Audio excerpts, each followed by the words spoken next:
Hey guys, as you may see, I do not have the standard hero grid, and I get asked about it all the time.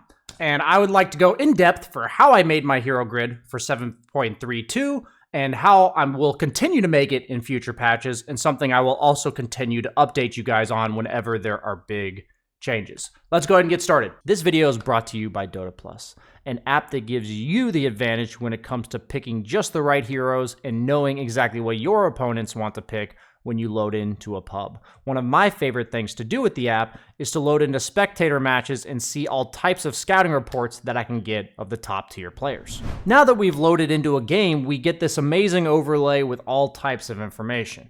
And the tool I've recently been using is to help me answer the question, was that the best hero that this team could have picked? What is this lineup perhaps lacking? So you can see that it suggests picks for the Radiant lineup in the carry role, in the mid role, in the offlane role, as well as all lanes in general. And we know 7.32c is a heavily based summons meta, and we see that the Radiant lineup doesn't have any summons heroes. So sometimes it's as simple as, please pick an aura building offlaner and this lineup will be more well-rounded. And this is just yet another tool to help you guys get better at drafting and picking the right heroes.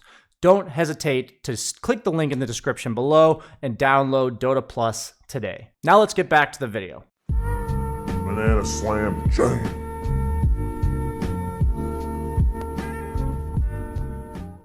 This is similar video to my hockeys video, in the sense that the reason why I do things is much more important than exactly what I'm doing. So what I mean by that is, if you guys have a different primary role, if you're experiencing different toxic heroes in your games, when we're looking at like the ban section, then you'll probably have different heroes plugged in here. But what I'm going for in terms of how to construct this for yourself is super important. So I personally like to leave all the heroes, strength, agility, and intelligence at the top, just in case, because there are going to be literally 10th pick situations where I am not picking from this grid.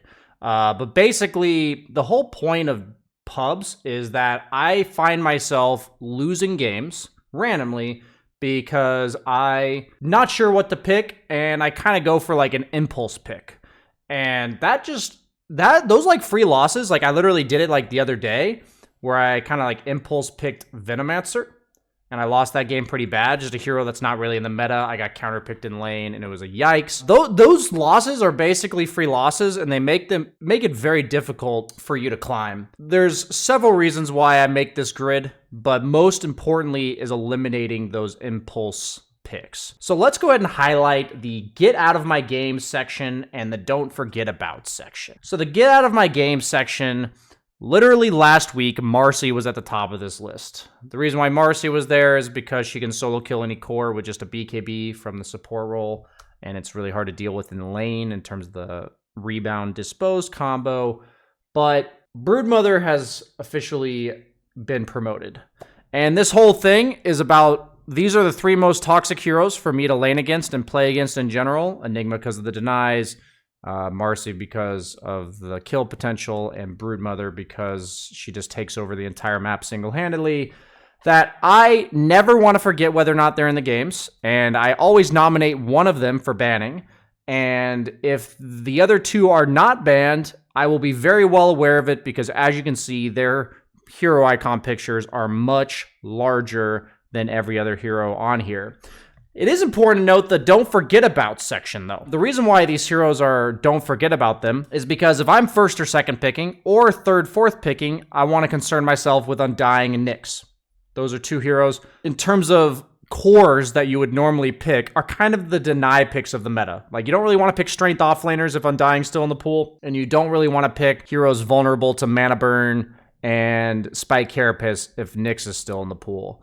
So these are heroes I'm concerned about early on in the draft, while the other four are what I would call like the cheesy picks that are not already counted by the Broodmother and Enigma, that if given a free game in the 10th slot and I'm not accounting for it, then we will just lose.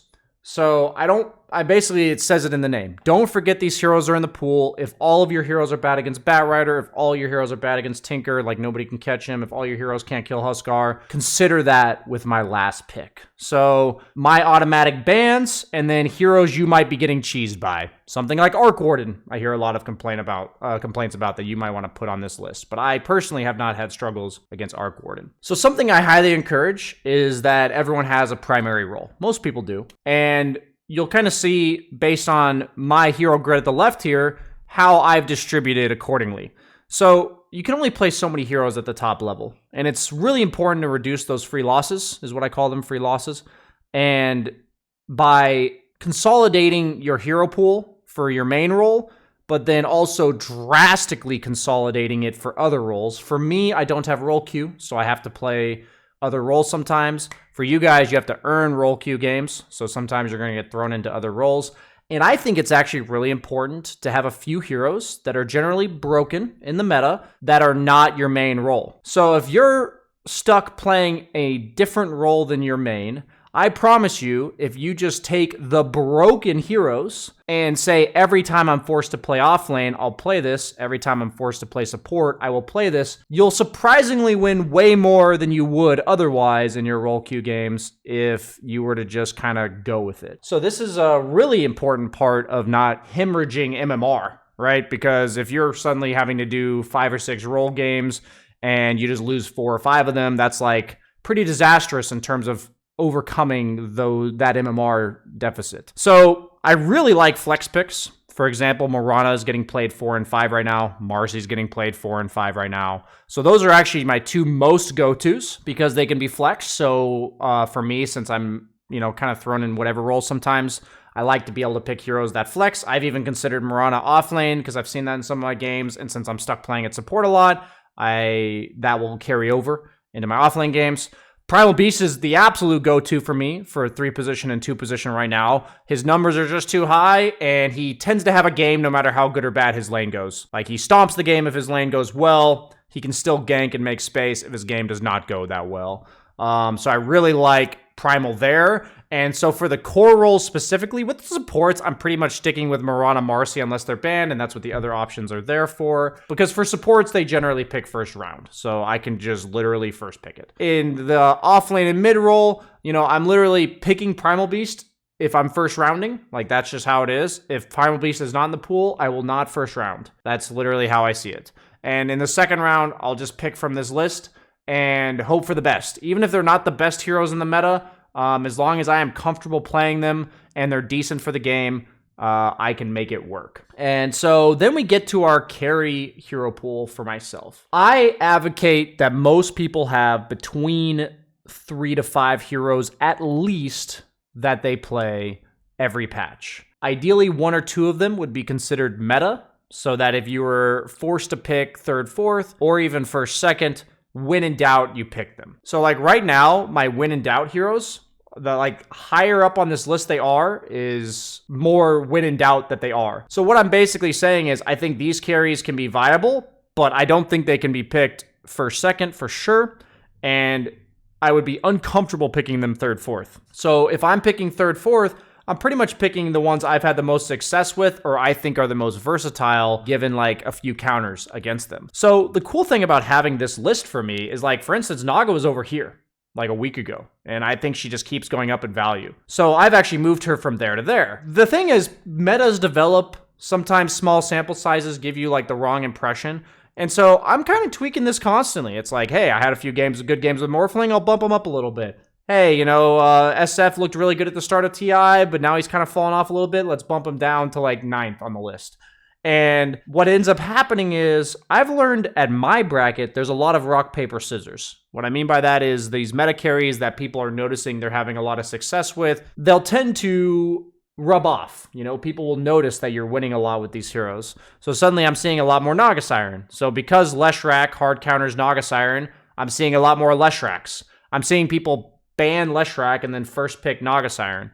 So these are the type of things where I talk about rock, paper, scissors, where I see a lot of drows and snipers. And I really like, personally, playing Lifestealer against these heroes because he's really good at infest bombing and getting on top of them and killing them. So I've actually put Lifestealer way far up because I've actually put him intentionally next to the 3 heroes that I consider him very good against. But if I'm considering picking Lifestealer, he's not very good against Slark, he's not very good against Morph, and he's not very good against Ursa, out of all the heroes I would expect in my games.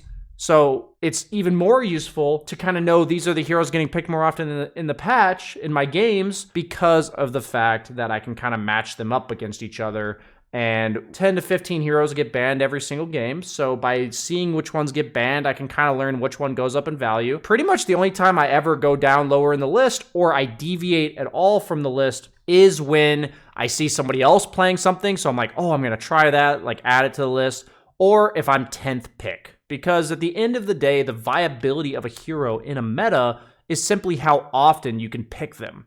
So I don't want to have every hero that I think is potentially pickable on this list. Only time I deviate is when I'm absolute 10th pick and I see like the perfect game for a hero that I know how to play and I'm like, this is the game, right? You know, I picked Wraith King like 4 days ago and that game went well. But I would never 3rd, 4th Wraith King right now because I think overall he's a weaker hero. So these are the type of things that I consider when I make this list. And it's basically like taking notes. It's basically like having an outline for yourself going into the draft. Because I will repeat one last time that if you have ever found yourself in a game, not really sure what to pick, and then you just click a hero that you were not confident about picking, this is why I made this video for you guys. This is why I'm really encouraging you to organize your thoughts about the meta. The less Dota you play, the less heroes there should be on this list. There's no right answer to just be observant. This list is meant to make you pay attention to your own games. Because if you have something on this list and you'd be like, why do I think Slark is number 6? You know, why do I have Terrorbladed here at all? Why don't I have some other hero? And so if I start losing games to Gyrocopter, if I start losing games to Anti-Mage, honestly, I've been seeing a lot of Anti-Mage recently. I'm going to do this right in the middle of the video. I've actually been seeing a lot of people pick Anti-Mage. So I'm just going to move him onto my list because I've actually picked him a few times myself. Because right now I'm thinking like, oh, that's a hero I haven't seen on my list, but I've seen it in my games. That's really it. That's what I want from you guys today is to learn how to take some notes using your hero grid. All you simply have to do is edit the grid by clicking down here, and then you can add a new category. Probably should have done that at the start of the video, but that's okay. Thanks for watching, guys. Hope you enjoyed. Go get out there and have a little bit of a organized approach to your games. Bye-bye.